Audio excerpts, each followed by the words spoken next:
selamat datang kembali di pembahasan mendalam kita. Hari ini kita bakal kupas tuntas intisari dari buku Atomic Habits. Anda mungkin sering dengar ya soal perubahan kecil, tapi gimana sih caranya biar benar-benar bawa hasil gede? Nah, buku ini nih punya kerangka berpikir yang menarik banget. Misi kita kali ini, bongkar rahasia kekuatan kebiasaan mini dan gimana cara praktis membangunnya buat Anda. Betul sekali. Yang paling mendasar sebetulnya dari gagasan buku ini ya, itu soal efek tumpukan, dampak kumulatif dari tindakan kecil. Ah, iya. Seringkali kita nyarinya kan terobosan besar gitu ya, perubahan drastis. Padahal kuncinya justru di konsistensi hal-hal yang kelihatannya sepele. Bener banget, kayak maraton ya, bukan sprint. Persis, dibangun dari langkah kecil tiap hari. Ada analogi bagus tuh di buku soal pesawat ya kan? Oh ya, yang soal arah itu? Kalau hidung pesawatnya digeser dikit aja, cuma 3,5 derajat ke selatan, pas lepas landas, itu kan nyaris nggak kerasa ya. Iya, nggak signifikan kelihatannya. Tahu-tahu mendaratnya di Washington DC. Jauh banget, seratusan mil dari tujuan awal. Nah, itu dia. Itu dia kekuatan 1%. Bisa lebih baik, bisa juga lebih buruk kalau diulang tiap hari.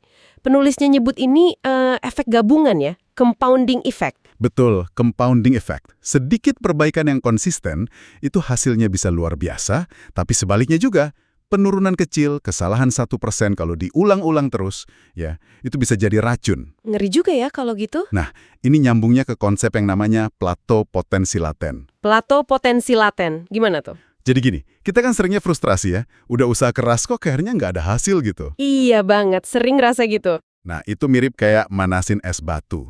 Suhunya kan naik pelan-pelan tuh, dari minus sekian, tapi baru benar-benar cair pasti 0 derajat Celcius kan? Oh, oke. Masuk akal. Hasil usaha kita itu sebenarnya nggak hilang, cuma lagi disimpan, lagi numpuk nunggu sampai titik kritisnya tercapai baru kelihatan hasilnya. Jadi jangan keburu nyerah di tengah jalan ya. Justru itu. Kekuatan 1% tadi itu bantu kita bertahan, ngelewatin yang namanya lembah kekecewaan. Fokusnya jadi bukan ke hasil instan, tapi ke proses perbaikan kecil yang jalan terus. Oke. Jadi itu soal efek kumulatifnya. Terus, gimana sih cara kerja kebiasaan itu sendiri? Kata buku ini ada 4 langkah ya? Iya, 4 langkah simpel sebetulnya. Ada petunjuk atau cue, Q. terus ada gairah atau craving, lalu respons, ya tindakannya itu sendiri, dan terakhir ganjaran atau reward. Q, craving, response, reward. Oke. Petunjuk itu pemicunya ya? Betul, pemicu buat otak. Gairah, itu motivasi atau dorongan di baliknya. Respons ya, aksi kebiasaannya. Dan ganjaran itu rasa puas yang didapat yang bikin otak mikir, oh ini enak, ulangin lagi ah. Simple ya kedengerannya, tapi kayaknya dalam juga nih. Justru karena simple, itu jadi krusial. Ini ngasih kita peta buat ngutek-patik kebiasaan kita, gitu. Ngutak-ngatik gimana maksudnya? Ya kalau mau bangun kebiasaan baik, kita bisa rekayasa ke 4 langkah ini. Bikin petunjuknya jelas banget, gairahnya dibikin menarik, responsnya dibikin super gampang, ganjarannya harus memuaskan. Oh, oke. Contohnya dong, biar kebayang. Misalnya, mau lebih sering baca buku. Biar petunjuknya jelas, taruh aja bukunya di atas bantal tidur. Ah, jadi kelihatan terus ya? Iya, terus gairahnya bayangin manfaatnya. Jadi lebih pinter, wawasan luas, apa kek. Biar responsnya gampang, nggak usah target 1 bab, cukup baca 1 halaman aja dulu. Siapa halaman doang? Iya, biar gampang mulainya. Terus, ganjarannya bisa tandain kalender tiap selesai baca atau kasih hadiah kecil buat diri sendiri. Nah, kalau mau hentikan kebiasaan buruk, ya tinggal dibalik aja logikanya. Bikin nggak kelihatan, nggak menarik, susah dilakuin, dan nggak memuaskan ya? Persis. Nah, ini nih nyambung ke bagian yang menurut saya pribadi, wah game changer banget. Aturan 2 menit. Iya, itu bagian dari hukum ketiga ya. Jadikan mudah. Betul. Idenya kan simple banget. Pas mau mulai kebiasaan baru, cukup lakukan kurang dari 2 menit aja. Jadi kayak tadi, baca buku sebelum tidur, ya jadi baca 1 halaman. Atau lari 5 kilometer, itu jadinya cukup pakai sepatu lari. Atau meditasi 20 menit jadi duduk tenang 1 menit gitu ya. Iya, kedengarannya kan kayak ya elah gitu doang. Tapi ternyata Justru itu kekuatannya. Tujuannya itu bikin tindakan memulainya jadi gampang banget. Ngilangin hambatan mental buat mulai. Siapa sih yang nggak bisa lakuin sesuatu cuma 2 menit? Bener juga sih. Begitu udah mulai gerak ke arah yang benar, nah ngelanjutinnya tuh jadi lebih gampang. Ini kayak, apa ya, pintu gerbang. Gitulah, gateway habit. Gateway habit. Fokusnya bukan langsung sempurna, tapi kuasai dulu seni untuk hadir. Showing up. Standarkan dulu aksinya, baru nanti pelan-pelan dioptimalkan. Entah durasinya, intensitasnya, gitu.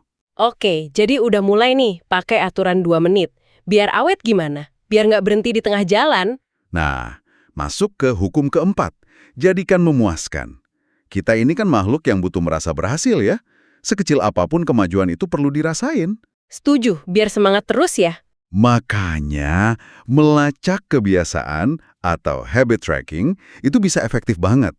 Lihat deretan tanda checklist di kalender itu, ada rasa puas tersendiri loh. Iya, kayak ngumpulin poin gitu ya rasanya. Jadi nggak mau mutusin rantainya. Betul. Motivasi buat nggak mutusin streak itu kuat. Tapi, ya namanya manusia, pasti adalah kalanya kelewat, gagal gitu. Nah, ini penting. Terus gimana kalau kelewat? Prinsip kuncinya, jangan pernah lewatkan 2 kali berturut-turut. Jangan pernah lewatkan 2 kali. Oke. Sekali kelewat, ya udah itu kecelakaan, wajar. Mungkin ada halangan, sakit atau apa. Tapi kalau udah 2 kali berturut-turut, nah, itu udah tanda-tanda awal kita mulai ngebentuk kebiasaan baru, yaitu kebiasaan tidak melakukan. Wah, bener juga. Orang sukses pun pasti pernah gagal kok, pernah kelewat. Bedanya, mereka cepat balik lagi ke jalurnya. Justru seberapa cepat kita bangkit lagi setelah kepleset, itu lebih penting daripada kesalahannya sendiri.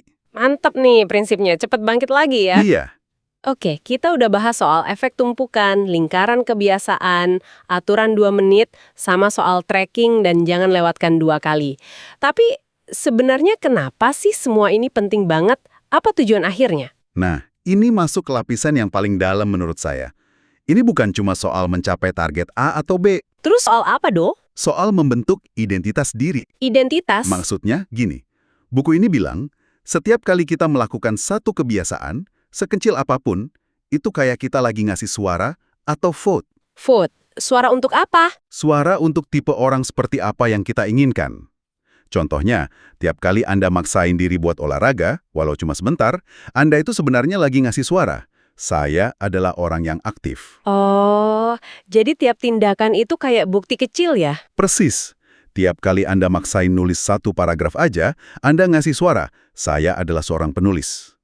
Kebiasaan itu yang ngebentuk keyakinan kita tentang diri kita sendiri. Wah, ini dalam banget sih. Jadi perubahan identitas itu tujuan utamanya ya? Bisa dibilang begitu. Perubahan perilaku yang paling awet itu yang didasari perubahan identitas. Fokusnya jadi geser. Bukan lagi sekedar apa hasil yang mau dicapai, misalnya, saya mau kurus. Tapi Tapi jadi siapa diri Anda yang ingin Anda wujudkan. Misalnya, saya mau jadi orang yang sehat dan aktif.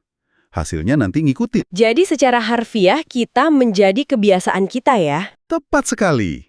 Kebiasaan itu adalah cara kita mewujudkan identitas yang kita yakini atau kita inginkan.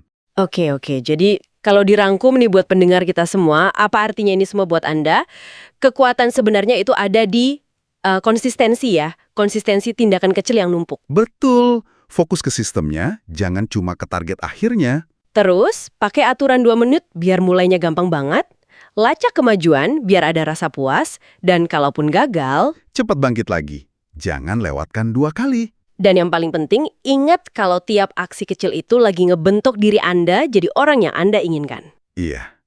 Mungkin sebagai penutup nih ya, coba deh renungkan sebentar. Ada nggak satu tindakan yang cuma butuh 2 menit yang bisa Anda lakuin hari ini juga? Tindakan 2 menit. Tindakan 2 menit yang bisa jadi suara pertama Anda untuk identitas ideal yang pengen Anda bangun itu.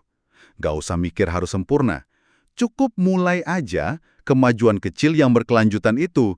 Kira-kira tindakan apa ya itu buat Anda?